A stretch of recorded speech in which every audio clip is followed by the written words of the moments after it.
সুপ্রিয় দর্শক, স্বাগত জানাচ্ছি আমাদের সমসাময়িক বিষয়ের টক শো অন্তরালের আলাপে। আর আজকের আলাপে আমাদের সঙ্গে সংযুক্ত আছেন আমাদের সকলের প্রিয় প্রিয় মুখ প্রিয় কথা বলেন যিনি, আমাদের সকলের প্রিয় ইংরেজি সাপ্তাহিক ব্লিটস এর সম্পাদক সালাউদ্দিন সোহেব চৌধুরী। সালাউদ্দিন সোহেব চৌধুরী, আপনাকে স্বাগত। অনেক ধন্যবাদ। আমরা আলাপটা শুরু করতে চাই ইউনুস, মোহাম্মদ ইউনুস, যাকে উড়িয়ে এনে আমাদের এখানে একটি সরকারের তথাকথিত অন্তর্বর্তীকালীন সরকারের প্রধান উপদেষ্টা বানানো হয়েছিল। তারপরে আমরা তার 1.5 বছরের শাসন দেখলাম। তৎপরবর্তীকালে তাকে নানাভাবে আমরা উপস্থাপন করতে দেখলাম। তিনি বাংলাদেশের পরবর্তী রাষ্ট্রপতি হতে যাচ্ছেন, তিনি জাতিসংঘের মহাসচিব হতে যাচ্ছেন, কিন্তু আমরা সাম্প্রতিক সময়ে দেখছি যে তার বাতি যেন নিভে যাচ্ছে। কেন, কিভাবে নিভে যাচ্ছে, এই ব্যাখ্যাটা দিয়ে আমরা আলাপটা শুরু করতে চাই। দেখুন, মোহাম্মদ ইউনুস যে তার উত্থানটা মাইক্রো ক্রেডিট, সেই মাইক্রো ক্রেডিটটা কিন্তু ফোর্ড ফাউন্ডেশনের ফান্ডিং, চট্টগ্রাম বিশ্ববিদ্যালয়কে ফান্ডিং করেছিল। সেই প্রজেক্টটা সে নিজের নামে চুরি করে, সেখান থেকে তার যাত্রা শুরু। এরপর ইউনুস, আপনিও জানেন, সারা পৃথিবীকে বলেছে সুফিয়া বেগমের গল্প, বলেছে ইনি গ্রামীণ ব্যাংক থেকে 20 টাকা ঋণ নিয়ে বিত্তবান হয়ে গেছেন। 2006 সালে যখন ইউনুসের নাম ঘোষণা করা হলো নোবেল পুরস্কারে, তখন আমরা ব্লিটজ থেকে রিপোর্টার পাঠাই চোবরা গ্রামে, যেহেতু একটা নোবেল পুরস্কার পেয়েছে বাংলাদেশের জন্য, তো এটা একটা ভালো খবর। তাহলে সুফিয়া বেগমের সাক্ষাৎকার, উনি যেহেতু বিত্তবান হয়েছেন। কিন্তু আমাদের লোক গিয়ে দেখলো যে সুফিয়া বেগমের কোনো দালান বিল্ডিং নাই, কিছুই নাই, একটি জীর্ণ কুটির। সেখানে তার 2 কন্যা। সুফিয়া বেগম অনেক বছর আগে অনাহারে অর্ধাহারে মারা গেছেন, এবং স্থানীয় পত্রিকার যে শিরোনাম, যেটা আমাদের ভিডিও করলো, সেই ভিডিওটা আমাদের কাছে আছে। যখন সে নোবেল পুরস্কার নিচ্ছে, এতগুলো সম্মানিত লোকের সামনে সে ঘোষণা করে যে ওই দিন থেকে 12 বছরের মধ্যে সে নাকি জাদুঘরে পাঠাবে দারিদ্রকে। মানুষ জাদুঘরে যাবে দারিদ্রকে দেখতে। এই হলো ইউনুস, একটি জলজন্ত প্রতারক। অথচ আমাদের দেশে, আপনিও জানেন যে আমাদের দেশে মানে কিছু লোককে মানুষ ভাবে যে এরা বুঝি প্রশ্নের ঊর্ধ্বে, এরা মহাত্মা, এদেরকে নিয়ে কিছু বলা যাবে না। ইউনুস তাদের একজন।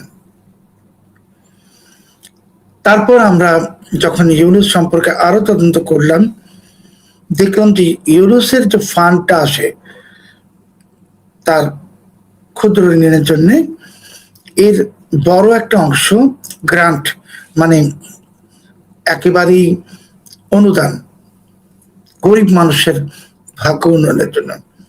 বাকি অর্ধেক যেটা আসে সেটা 2 থেকে 3% শতকরা 1 বছরের সুদে, তাও আবার প্রথম 2 বছর কোনো সুদ নেই। আচ্ছা, কিন্তু ইউনুস সেই টাকাটা বিনিয়োগ করে, খাটায় নারীদের কাছে, 45 থেকে 47% সুদ নেয়। এমনকি ইউনুস এই টাকা মেক্সিকোতেও বিনিয়োগ করে, নাইজেরিয়াতেও বিনিয়োগ করে। মেক্সিকোতে, নাইজেরিয়াতে সে সুদ নেয় 267%, 267%। তাহলে বুঝুন, এটা আমি যে বলছি, এটা কোনো কল্পকাহিনী নয়। আমার কাছে প্রামাণ্য দলিল আমি আপনাকেও দিব, সেটা আমার কাছে আছে। তো এই হলো ইউনুস। এই ইউনুসকে বাংলাদেশে কিছু লোক, বিদেশেও তার ভাড়াটে লোক আছে, সে কিন্তু জনসংযোগে খুব করিতকর্মা, এবং সে যে টাকা কামায় বছরে, সারা বছরে, সে বলে তার কিছু নাই, সে কিছু না, তো আসলে গ্রামীণ ব্যাংক বলুন, গ্রামীণ ট্রাস্ট, সবকিছু মালিক ইউনুস। তো এই টাকাগুলো সে কি করে? টাকাগুলোর একটা অংশ সে জনসংযোগে খরচ করে, বাংলাদেশও করে। যার জন্য দেখেছেন আপনি যে ইউনুসের পক্ষে প্রচুর লোক কথা বলে, না জেনে কথা বলে তা না, তারাও জানে ইউনুস প্রতারক, তাও বলে। তো এই ইউনুসের যে স্বপ্নটা ছিল জাতিসংঘের মহাসচিব হওয়ার, তো আজকে তো 27 তারিখ, আর 3 দিন পর 30 জুলাই জাতিসংঘের মহাসচিব পদের জন্য যে প্রার্থী তালিকা চূড়ান্ত, সেই দিনটা শেষ হয়ে যাবে। আজ অব্দি ইউনুসের নাম ওই তালিকায় নেই, আর আসারও কোনো সম্ভাবনাও নেই। তার মানে ইউনুস মহাসচিব হচ্ছে না। আমি আপনাকে আমাদের গত কথোপকথনে বলেছিলাম যে ডিপ স্টেট বা গুপ্ত রাজ্য, ওরা যাকে ব্যবহার করে, হামিদ কারজাইকে করেছে, আশরাফ ঘানিকে করেছে, অং সান সুচিকে করেছে, এরপরে এদেরকে টয়লেট পেপারের মতো ফেলে দেয়। তো ইউনুস এটা গন কেস, ক্লোজ চ্যাপ্টার। ইউনুসের আর কোনো ভবিষ্যৎ নাই।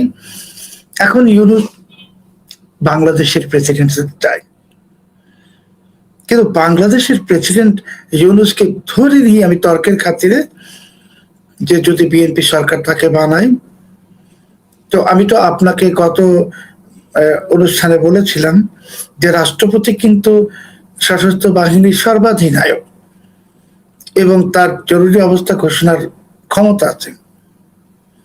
তো ইউনুস যদি প্রেসিডেন্ট হতে পারে, তাহলে সে তার নতুন করে কলকাঠি নেড়ে ওই বিপ্লবী সরকার প্রতিষ্ঠা করবেন। করলে সে হয়ে যাবে বাংলার সুলতান। তখন এই বিএনপি বলুন আর যারাই বলুন, কোন দলের আর কোনো অস্তিত্ব থাকবে না। এবং ইউনুস একটা চমৎকার ফাঁদ পেতেছে বিএনপির জন্য, সেই ফাঁদে বিএনপি পা দিয়ে দিয়েছে অলরেডি। যে আমরা জানি, বিশ্ব জানে যে বাংলাদেশের রাজনীতিক ময়দানে দল দুটো, একটি আওয়ামী লীগ, অন্যটি বিএনপি।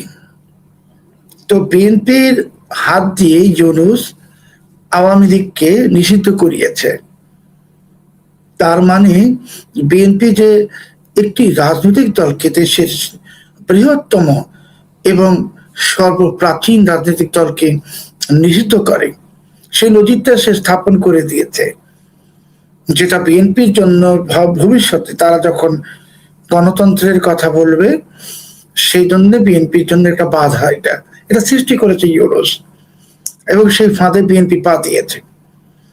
এখন বিএনপি যদি অনুরাগের বশবর্তী হয়ে বা আবেগের বশবর্তী হয়ে ইউনুসকে প্রেসিডেন্ট বানায়, তাহলে সে নিশ্চিতভাবেই বিপ্লবী সরকার প্রতিষ্ঠা করবে, এবং তার সাথে তো জামাত ইসলামী এবং অন্যান্য কট্টরপন্থী উগ্রপন্থী দলেরা আছে, এরা মিলে করবে।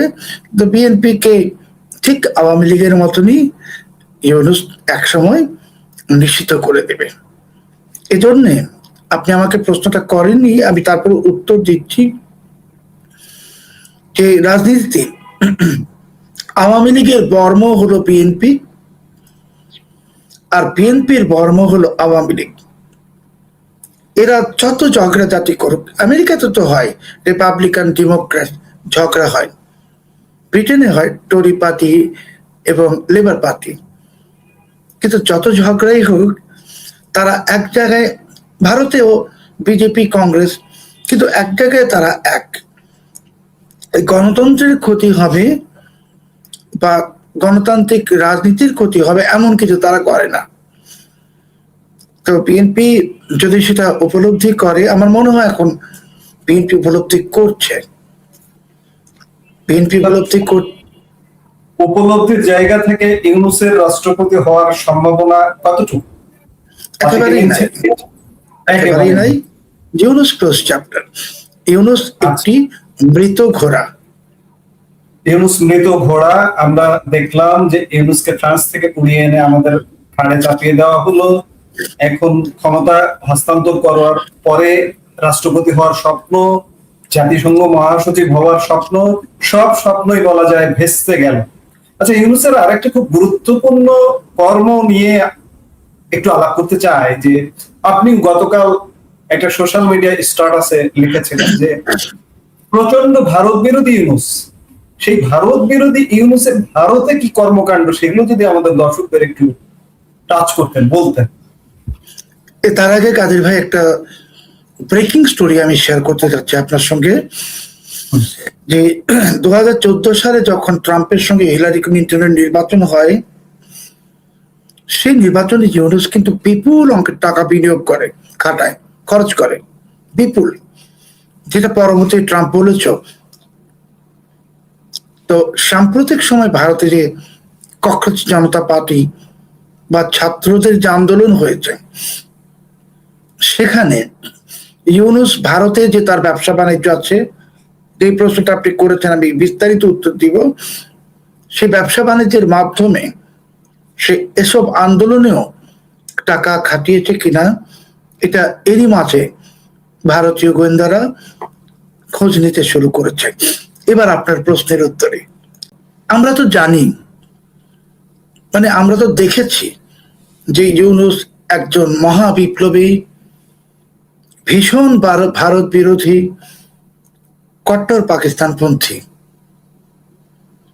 এবং এটা বলেই ইউনূস অসংখ্য ভারত বিরোধী লোকজনের সমর্থন পেয়েছে। মজার বিষয় হলো 2016 সাল থেকে ভারতে ইউনূস সোশ্যাল বিজনেস ইউএসবি নামের প্রতিষ্ঠানে কর্ণাটকায়, তামিলনাড়ুতে, আরো বিভিন্ন জায়গায় ভারতের শত শত কোটি টাকার ব্যবসা সে করছে, আজকেও করছে।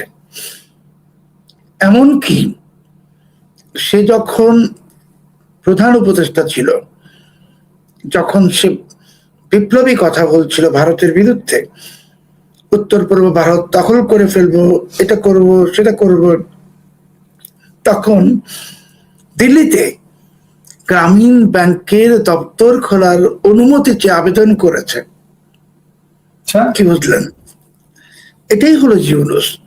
আমি একটু আগে বলেছি প্রতারক, এখন বলছি ভণ্ড।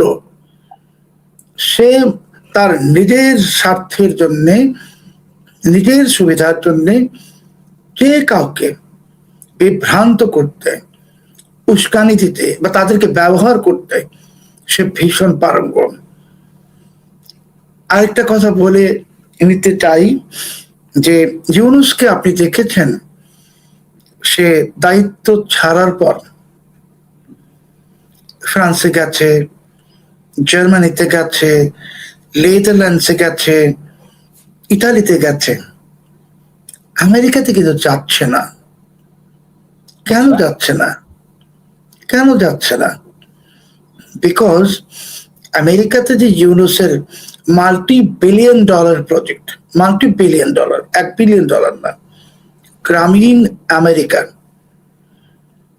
এটার মাধ্যমে ডেমোক্র্যাটদেরকে কি কি টাকা পয়সা দেয়া হয়েছে, ইউনূস হিলারি ক্লিন্টনকে তার অনুগ্রহ লাভের জন্য কি কি পরিমাণ টাকা অনুদান দিয়েছে ক্লিন্টন ফাউন্ডেশনে। মানে অনুদান মানে এটা তো ঘুষ। হিলারি ক্লিন্টন তো ঘুষ নিয়ে ফেভার করেছেন, এটা তো শুধু ইউনূসের ক্ষেত্রে না, অনেকের ক্ষেত্রে প্রমাণিত। এই সমস্ত কিছু মার্কিন যুক্তরাষ্ট্রের সংশ্লিষ্ট সংস্থা তদন্ত করছে, যার ফলে ইউনূস মার্কিন যুক্তরাষ্ট্রে যাচ্ছে না।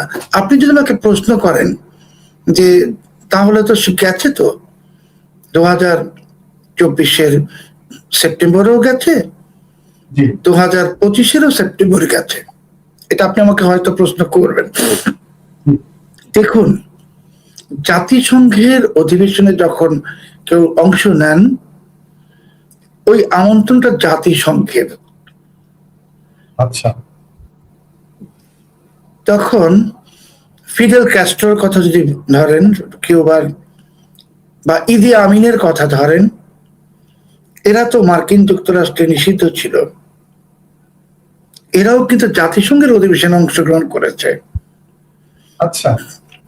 জাতিসংঘ এমন একটি প্রতিষ্ঠান যে এরা যখন কাউকে ইনভাইট করে বা এদের পাসপোর্ট যদি কেউ ব্যবহার করে, যেমন এখন খলিলুর রহমান করছেন, তখন তারা কিন্তু দায় মুক্তি পাবে। কিন্তু ইউনুসের যে বিষয়টা আপনি অনুগ্রহ করে এবার লক্ষ্য করুন, যে 24-এও গেছে, 25-এও গেছে, সে কিন্তু নিউ ইয়র্ক শহরে ছিল। নিউ ইয়র্ক শহরের বাইরে যেতে পারেনি, ওয়াশিংটন ডিসিতে যেতে পারেনি। পেরেছে কি?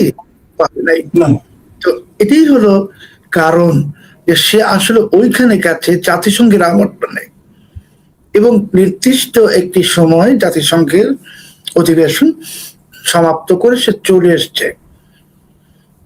কাজেই এই ইউনুস ভারতে ব্যবসা করছে, আমেরিকায় সে চাপে আছে। আমরা তো ভাবি ইউনুসের হাতের মুঠোর মধ্যেই বুঝি আমেরিকা। আসলে এখন আর ইউনুস বর্জ্য পদার্থে পরিণত হয়েছে আমেরিকার কাছে। আচ্ছা, আমেরিকার কাছে বর্জ্য পদার্থে পরিণত হওয়া মানে সারা পৃথিবীর কাছে এই বর্জ্য পদার্থ, অর্থাৎ ইউনুসের বাতি নিচ্ছে, যে আলাপকে আমরা শুরু করেছিলাম। ইউনুসের আমলের বহু বিতর্কিত কর্মকাণ্ডের মধ্যে উগ্রবাদের উত্থান বাংলাদেশে একটি বড় ধরনের উত্থান ছিল, জঙ্গিবাদের উত্থান একটি বড় ধরনের উত্থান ছিল। এই জঙ্গিবাদ উগ্রবাদের মাঝে খুব গুরুত্বপূর্ণ একটি আইইডি উদ্ধার ইউনুসের আমলে হয়েছে। বর্তমান বিএনপি সরকারের 6 মাস চলছে। এই 6 মাসের মধ্যে রাজধানী ঢাকা সহ বিভিন্ন স্থানে এগুলো পাওয়া যাচ্ছে, কিন্তু আমরা গণমাধ্যমে খুব জোরালো ভাবে দেখছি না, সরকারের পক্ষ থেকে খুব জোরালো ভাবে দেখছি না। এগুলোর উৎস কি? এগুলো কোথা থেকে ঘটছে, কেন ঘটছে? এগুলোর পেছনে কি ইউনুসের হাত আছে? কাজে ভাই দেখুন, আমি 30 বছরের বেশি সময় ধরে জঙ্গিবাদ এবং সন্ত্রাসবাদ নিয়ে কাজ করি। বিনয়ের সাথে আপনাকে বলতে চাই, বহুবার আমাকে মার্কিন যুক্তরাষ্ট্রে আমন্ত্রণ করা হয়েছে লেকচার দেওয়ার জন্য টাকা দিয়ে, এবং সেসব লেকচারে এফবিআই যে দক্ষিণ এশিয়া ডেস্ক, তারা এসছে আমার কাছ থেকে কিছু জানার জন্য। এবং মার্কিন যুক্তরাষ্ট্র সহ বিশ্বের বিভিন্ন থিঙ্ক ট্যাঙ্ক, যেমন আমেরিকার একটি অত্যন্ত প্রসিদ্ধ থিঙ্ক ট্যাঙ্ক গেইস্টোন ইনস্টিটিউটে আমি 2005 সাল থেকে সবসময় লিখি। তো কাজেই আমার হয়তো একটু অভিজ্ঞতা আছে জঙ্গিবাদ এবং সন্ত্রাসবাদ নিয়ে। বাংলাদেশে ইউনুস জমানায় আপনিও জানেন যে প্রথমেই একটি ধোঁয়াতলা হলো ইসকনের বিরুদ্ধে। ইসকন আসলে তো ইসকন না, হিন্দু, এবং ইসকনের উপর ধোঁয়া তুলে হামলা তো হয়েছে, হিন্দুদেরকে হত্যাও করা হয়েছে। এরপর এই যে ধারাবাহিকতা চলছে সামাজিক যোগাযোগ মাধ্যমে, আপনি হতবাক হয়ে দেখবেন যে হিন্দুদেরকে হত্যার হুমকি বা উস্কানি দেওয়া হচ্ছে প্রকাশ্যে। এই ধারাবাহিকতায় আপনাকে বোধহয় গতবার বলেছিলাম আমি যে 2024 সালের 7 সেপ্টেম্বর হামাসের প্রধান খালেদ মেশাল একটি বড় ডেলিগেশন নিয়ে বাংলাদেশে আসে, ইউনুস তাকে আসতে দেয়, এবং ওই সময় পাকিস্তানের লস্করে তৈয়বা, জৈশে মোহাম্মদ সহ অনেকেই আনাগোনা করেছে বাংলাদেশে। ইসলামিক স্টেট এসছে, আর আল কায়দার তো স্থানীয় কাউন্টার পার্ট আনসার আল ইসলাম। এখন আপনি যে ঘটনাটা বললেন যে মেট্রো রেল স্টেশনের জেনারেটর হাউসের সাথে দুটো আইডি পাওয়া গেল। এটা কিন্তু মানে আইডিটা আমার সম্মানিত দর্শকদের যদি একটু ব্যাখ্যা করি, যে এটা খুব উচ্চমানের পাইপ বোমা, পাইপের ভিতর তৈরি করা হয় এবং এটাতে একটি ইলেকট্রনিক ডিভাইস থাকে, যে আপনি একটি নির্দিষ্ট বস্তুকে স্পর্শ করলেই ওই ডিভাইসটা অ্যাক্টিভেট হয়ে যাবে, বোমাটা বিস্ফোরিত হবে। তো পুলিশ কিন্তু বলেছেন যে মেট্রো রেলে যে বোমাগুলো উদ্ধার হয়েছে, এই বোমাগুলোতে যে উপাদান ছিল, প্রতিটি বোমায় শতাধিক লোকের মৃত্যু হতে পারত, শতাধিক। তাহলে এবং রথযাত্রা, শহীদ ভাই, রথযাত্রা চলছিল। আমি এই ঘটনাটা একটু হ্যাঁ, ব্যাখ্যা দরকার, রোমহর্ষক ঘটনা, সে জায়গায় আসছি, একটু ব্যাখ্যা দেবেন প্লিজ। আমি সে জায়গায় আসছি। জি, তো শতাধিক লোকের মৃত্যু হতে পারত। এখন শতাধিক লোক তার মৃত্যু স্টেশনের নিচে দিয়ে একসঙ্গে যাতায়াত করে না। রথযাত্রার অনেক আগে থেকেই কিছু কট্টরপন্থী লোক উস্কানি দিচ্ছিল, রথযাত্রা রুখে দাও, রথযাত্রা হিন্দুদের কালচার। এর আগে আপনি জানেন যে গাইবান্ধার সেই সনাতন প্রকল্প নিয়েও অনেক ষড়যন্ত্র হয়েছে, রথযাত্রা রুখে দাও। তো উল্টো রথযাত্রা ছিল ওই দিনটাতে, এবং ওই বোমাগুলো যদি নিষ্ক্রিয় না হতো বা শনাক্ত না হতো, তাহলে উল্টো রথযাত্রার সময় এই বোমাগুলো বিস্ফোরিত হতো। আর উল্টো রথযাত্রায় তো লোকজন আরো বেশি থাকে। সেই ক্ষেত্রে যেটা হতো, যে বোমাগুলো রাখা হয়েছে জেনারেটরের পাশে, জেনারেটর হাউসের পাশে। তো বোমাগুলো বিস্ফোরিত হলে সেটার মধ্যে স্প্লিন্টার আছে, সেটা মানুষকে আঘাত করত।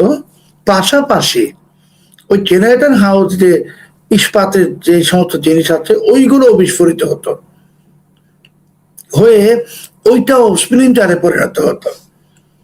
তাহলে হয়তো 1000 বা তারও বেশি সংখ্যক লোক নিহত হতেন, অসংখ্য লোক আহত হতেন।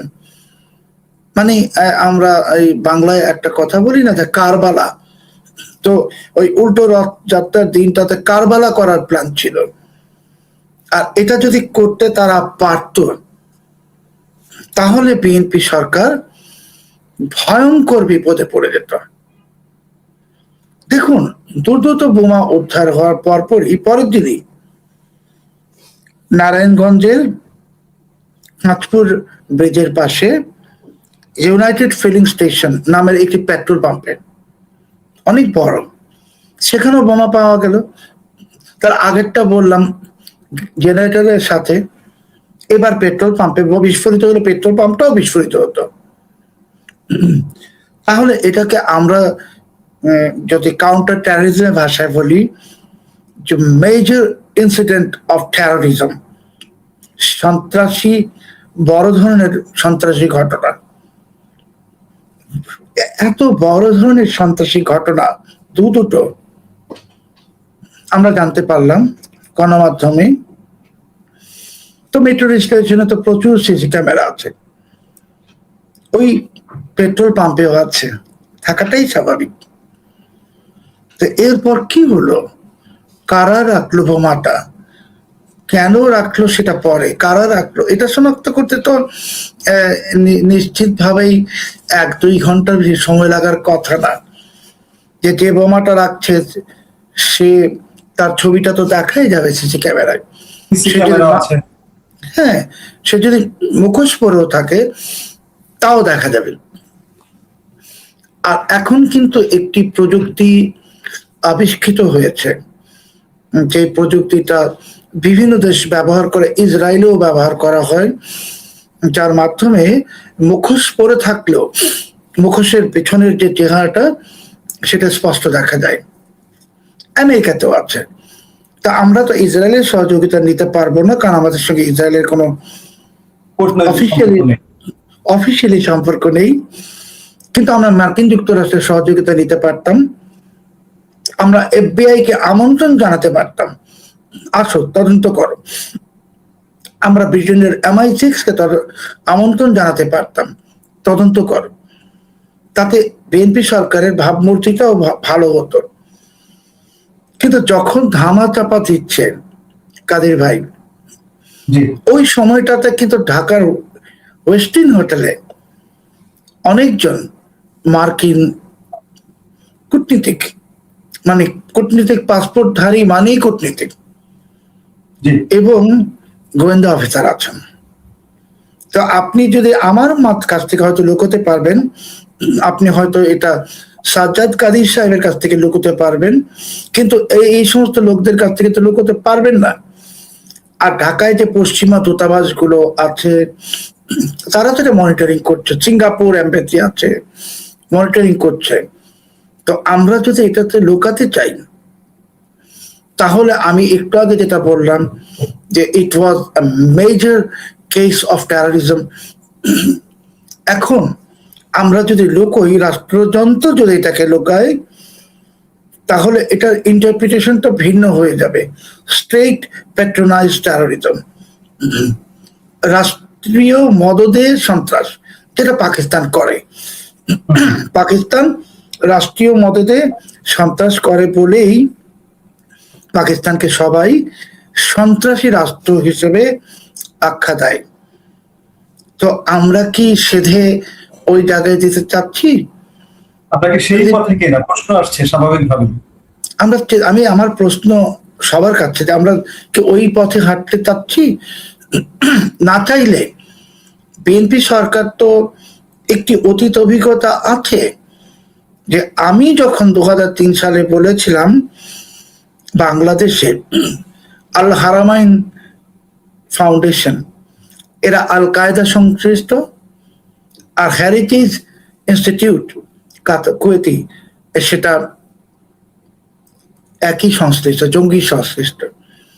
আমাকে কিন্তু ওই সময় 2003 সালে এই কথাগুলো বলার অপরাধে আমার বিরুদ্ধে রাষ্ট্রদ্রোহ, ধর্মদ্রোহ মামলা দিয়ে দেওয়া হলো।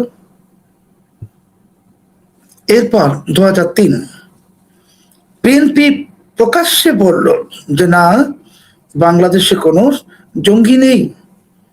2024 সালে বাইতুল মোকাররম মসজিদের উত্তর গেটে প্রকাশ্য জনসভায়, আমি তখন জেলে, মতিউর রহমান নিজামী তিনি আমার ফাঁসি দাবি করলেন প্রকাশ্যে।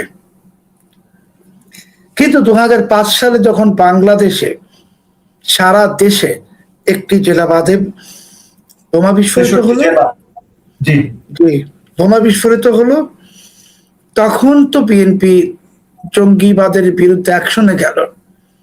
তাহলে আপনি 2001 থেকে 2005 অস্বীকার করল, অস্বীকার করার পরিণতিতে জঙ্গি উত্থান হলো দেখা গেল। এবারও যে বিএনপি ধামা চাপা দিচ্ছে,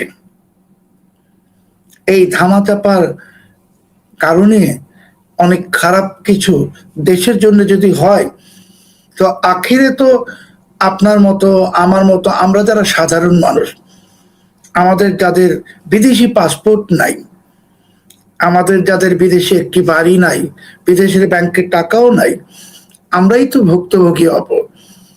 রাজনীতিবিদরা তো ভুক্তভোগী হবে না, কারণ আমাদের সন্তানরা এই দেশে লেখাপড়া করে আর ওনাদের সন্তানরা বিদেশে লেখাপড়া করে। বিনয়ের সাথে একটা প্রশ্ন না করে পারছি না, লোভ সামলাতে পারছি না প্রশ্ন করার, যে এই যে রাজনীতিবিদরা জুলাই স্পিরিট, জুলাই চেতনা বলেন যে এত, তো সেই জুলাই আগস্টের অভ্যুত্থানে যারা অংশগ্রহণ করলেন তাদের নাম তো আমরা জানি। তো কোন রাজনীতিবিদের কোন সন্তান অংশগ্রহণ করেছিলেন? বিএনপি, জামাতের কর্মীরা অংশগ্রহণ করেছে প্রকাশ্য এবং গুপ্ত, কিন্তু জামাতের কোন নেতার সন্তান কি অংশগ্রহণ করেছে? বিএনপির কোন নেতার সন্তান কি অংশগ্রহণ করেছে? ওরা কি আহত নিহত হয়েছে? তার মানে কি যে ওনারা সবকিছুতে আমার আপনার মতো, আমাদের মতো সাধারণ মানুষদেরকে এই যে আপনার ওই কসাইখানার ভেড়ার মতো ব্যবহার করেন। ক্ষতি হলে আমাদের হয়, লাভটা ওনাদের। এখন এই যে দুটো বোমা উদ্ধারের যে ঘটনা, সেটাকে ধামাচাপা দিলে দেখুন বাংলাদেশের পাসপোর্টের র্যাঙ্কিং এখন উগান্ডার চেয়ে তো নিচে নেমে গেছে, দুঃখজনক। আমাদের পাসপোর্টের র্যাঙ্কিং এখন উত্তর কোরিয়ার সমান। আমরা কি আসলে এই বাংলাদেশটাই চাইছিলাম? চাই নাই তো। আমরা তো এটা তো বললে অনেকেই আমাকে অনেক খারাপ বলবেন যে আমি অমুকের দোষর। আমি কারো দোষর নয়। আমি আওয়ামী লীগের আমলেও 7 বছর জেল খেটেছি। আওয়ামী লীগ আমাকে 5 বছর ফাঁসির জেলে রেখেছে, তাহলে আমি তো অবশ্যই আওয়ামী লীগের দোষর না। কিন্তু বাস্তবতাটা কি, যে শেখ হাসিনা যখন ক্ষমতায় ছিলেন, যখন 2021 সাল থেকে, অ্যাকচুয়ালি 2020 সাল থেকে বিশ্ব বলতো বাংলাদেশ ইকোনমিক স্টার, অর্থনীতির তারকা, তখন আমি আওয়ামী লীগের আচরণে ক্ষুব্ধ হলো। আমার দেশের যে উন্নতি হচ্ছে, সম্মান হচ্ছে, সুনাম হচ্ছে, আমি তো গর্বিত ফিল করেছি। আমি তো পৃথিবীর বহু দেশে সবসময় যাই।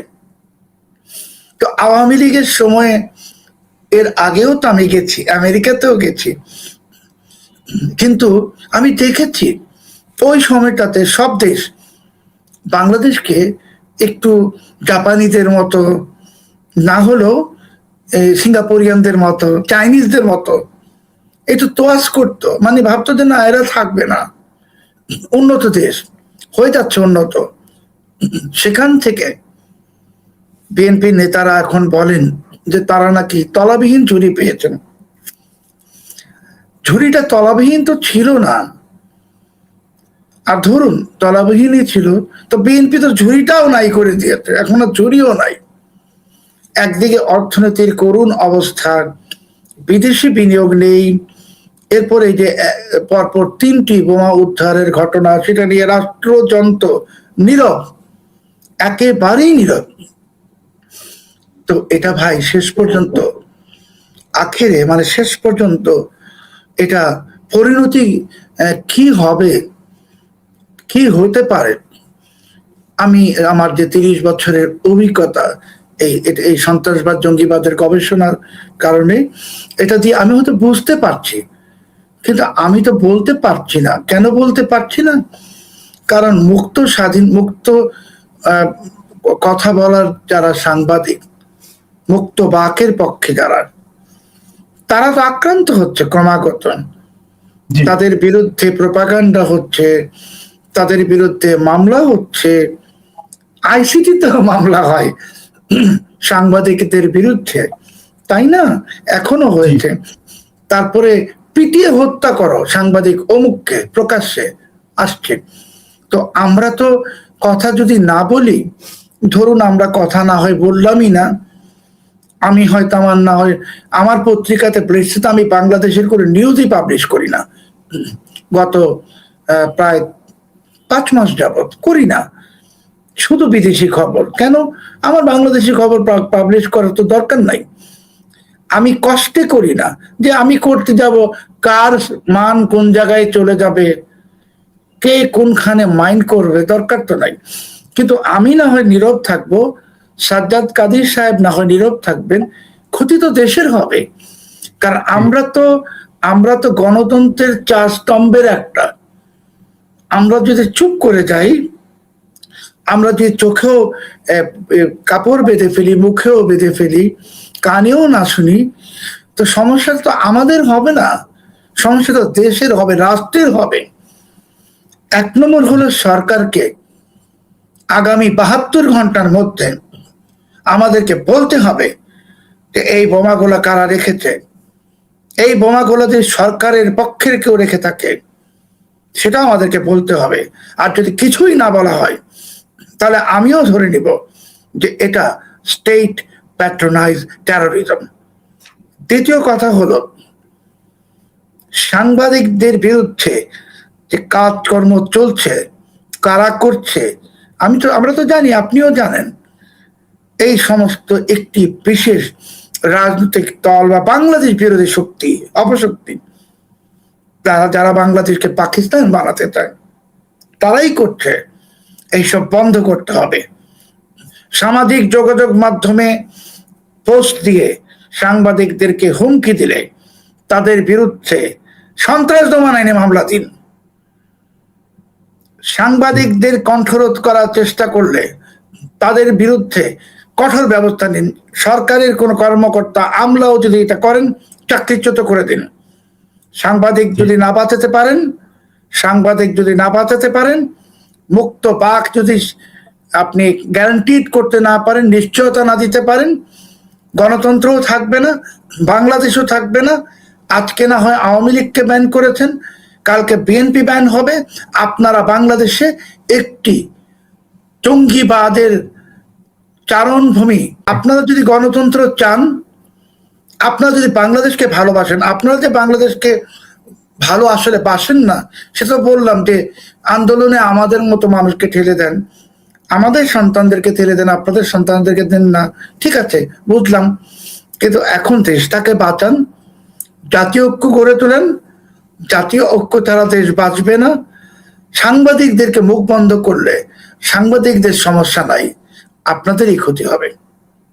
জি, চমৎকার একটা ব্যাখ্যা পেলাম, কিন্তু চমৎকারের মধ্যে উদ্বেগ আছে, উৎকণ্ঠ আছে। আমরা একটা ভয়ঙ্কর বাংলাদেশের চিত্র পেলাম আপনার এতক্ষণের ব্যাখ্যায়, একটা ঝুঁকিপূর্ণ বাংলাদেশের চিত্র পেলাম আপনার এতক্ষণের ব্যাখ্যায়। এই ঝুঁকিপূর্ণর সাথে গতকাল সংবাদ মাধ্যমে একটি সংবাদ এসছে যে বিএনপি তাদের জন্য ঝুঁকিপূর্ণ কর্মকর্তাদের অপসারণ করবে, তাদের বিশ্বস্ত নয় এমন কর্মকর্তাদের অপসারণ করবে। এটি কারা কারা ঝুঁকিপূর্ণ? ইউনূসের নিয়োগপ্রাপ্ত যে বিশাল একটা বাহিনী আছে, ইউনূস মানে কিন্তু চরমপন্থী জামাত বা অন্যরা, তাদের নিয়োগপ্রাপ্ত বাহিনী আছে। এই ঝুঁকিপূর্ণ কি তারা? এবং এই ঝুঁকিপূর্ণতে সর্বোচ্চ সেনাপ্রধান পর্যন্ত আছেন কিনা? দেখুন, আসলে এখন বিএনপি তো আমার দেখার মধ্যে আমি বুঝতেছি যে বিএনপি তো এখনো মহামহিম ইউনূসের প্রণয়ে হাবুডুবু খাচ্ছে।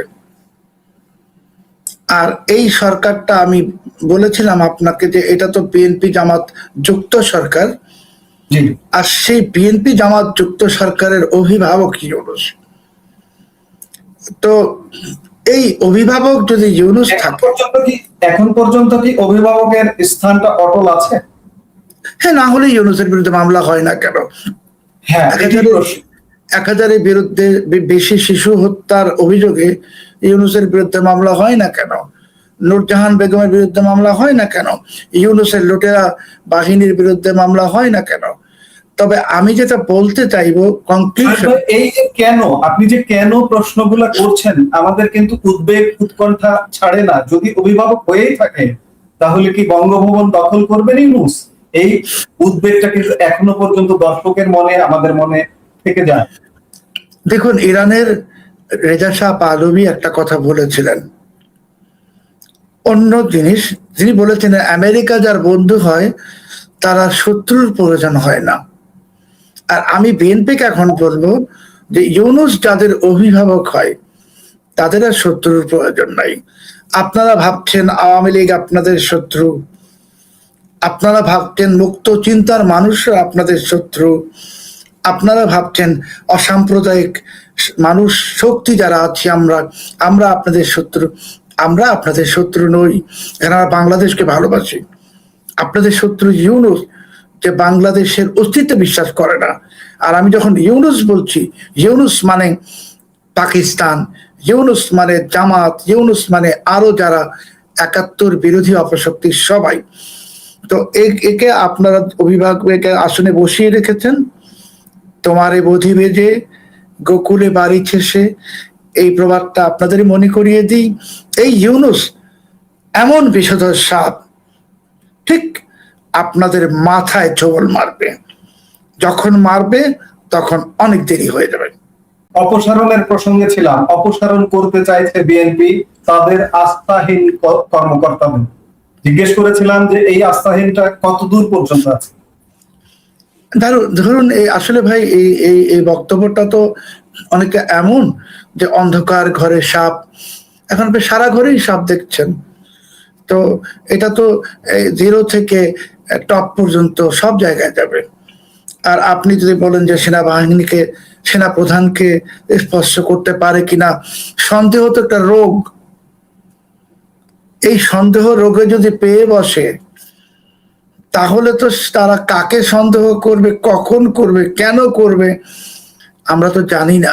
আর বিএনপির ঘরের ভিতর তো ইউনূসের লোকেরা বসে আছে, যারা চাইছে বিএনপি ফ্লপ করুক, তারাই বিএনপিকে দিয়ে এই অপসারণের অজুহাতে এমন কিছু জায়গায় হাত দিয়ে ফেলবে যেখানে হাত দিতে হয় না, হাত দিলে হাত পুড়ে যাবে। যেমন বিএনপিকে দিয়ে এখন অবধি ইউনূস তো ডিজিএফআই এর প্রাক্তন সমস্ত মহাপরিচালকদের বিরুদ্ধে, ডিরেক্টরদের বিরুদ্ধে মামলা দিয়েছে, মানবতা বিরোধী অপরাধের মামলা। পৃথিবীর কোন দেশে গোয়েন্দা সংস্থা, ওই রাষ্ট্রের গোয়েন্দা সংস্থার বিরুদ্ধে এই ধরনের মামলা হয় না, দিয়েছে ইউনূস ঢালাও ভাবে। সেই মামলা তো এখনো কন্টিনিউড হচ্ছে, হচ্ছে না? হচ্ছে তো। তাহলে আপনি দেশের সর্বোচ্চ গোয়েন্দা সংস্থার গায়ে হাত দিয়ে ফেলেছেন।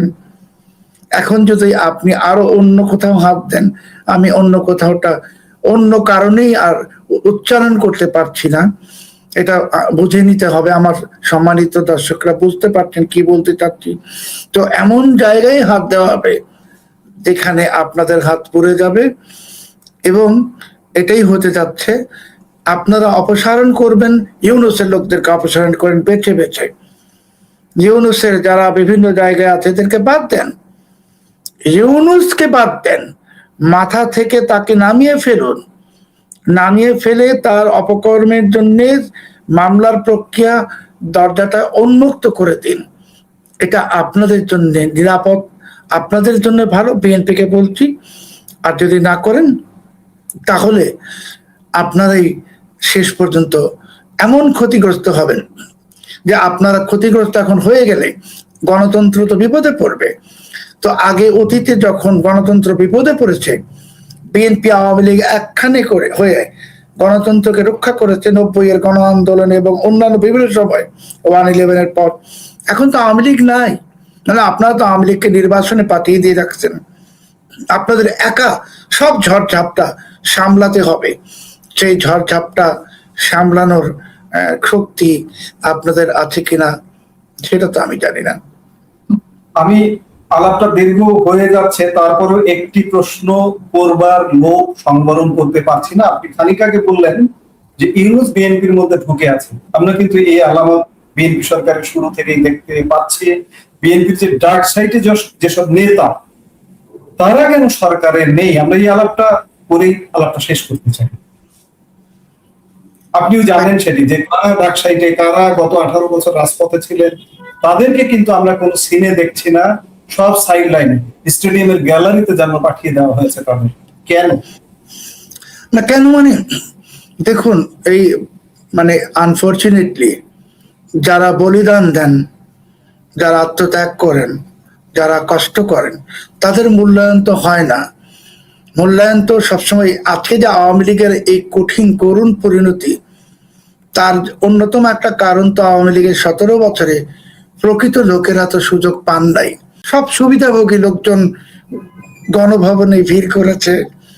কারা করেছে আপনিও জানেন, আমরাও জানি। কারা কারা টাকা পয়সা ইনকাম করেছে সেটাও জানি। তো শেষ পরিণতিটা কি হলো?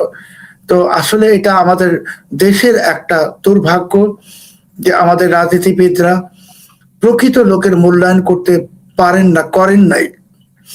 ভবিষ্যতে যদি বাংলাদেশের রাজনৈতিক দলগুলো, আওয়ামী লীগ, বিএনপি বিশেষ করে, আর তো কোনো দল নাই, আর যারা আছে তারা তো ছোট ছোট দল, এরা যদি প্রকৃত মানুষদের মূল্যায়ন করেন, সম্মানিত মানুষদের মূল্যায়ন করেন, চিরকুটের বিনিময়ে যেন যদি এই সুযোগ সুবিধা দেওয়া বন্ধ করেন, তাহলে এটা আমাদের দেশের জন্য খুব ভালো একটা উদাহরণ হবে। জি, আমরা বিএনপি সরকার গঠন করেছে, আমরা বিএনপির মধ্যে সেটি দেখতে পাইনি যে ভালো লোকদের মূল্যায়ন করছে বা তাদেরই ত্যাগী নেতাদের মূল্যায়ন করছে, সেটি দেখতে পাইনি। এখন আওয়ামী লীগ যদি আসে, আওয়ামী লীগ যদি ভবিষ্যতে মূল্যায়ন করে, সেটি আমাদের প্রত্যাশা থাকবে। এই প্রত্যাশা রেখেই আমরা আজকের অনুষ্ঠান থেকে বিদায় নিতে চাইছি। শোক ভাই, আপনি আপনার মূল্যবান সময় দিয়ে আমাদেরকে সমৃদ্ধ করেছেন, এই জন্য আপনাকে অসংখ্য ধন্যবাদ। আপনাকেও ধন্যবাদ। দর্শক, আজ এ পর্যন্তই। পরবর্তী অন্তরালের আলাপের কোনো পর্বে আবারও শোয়েব ভাইকে নিয়ে আমরা হাজির হব। সে পর্যন্ত আপনারা ভালো থাকবেন, সুস্থ থাকবেন। আজ এ পর্যন্ত।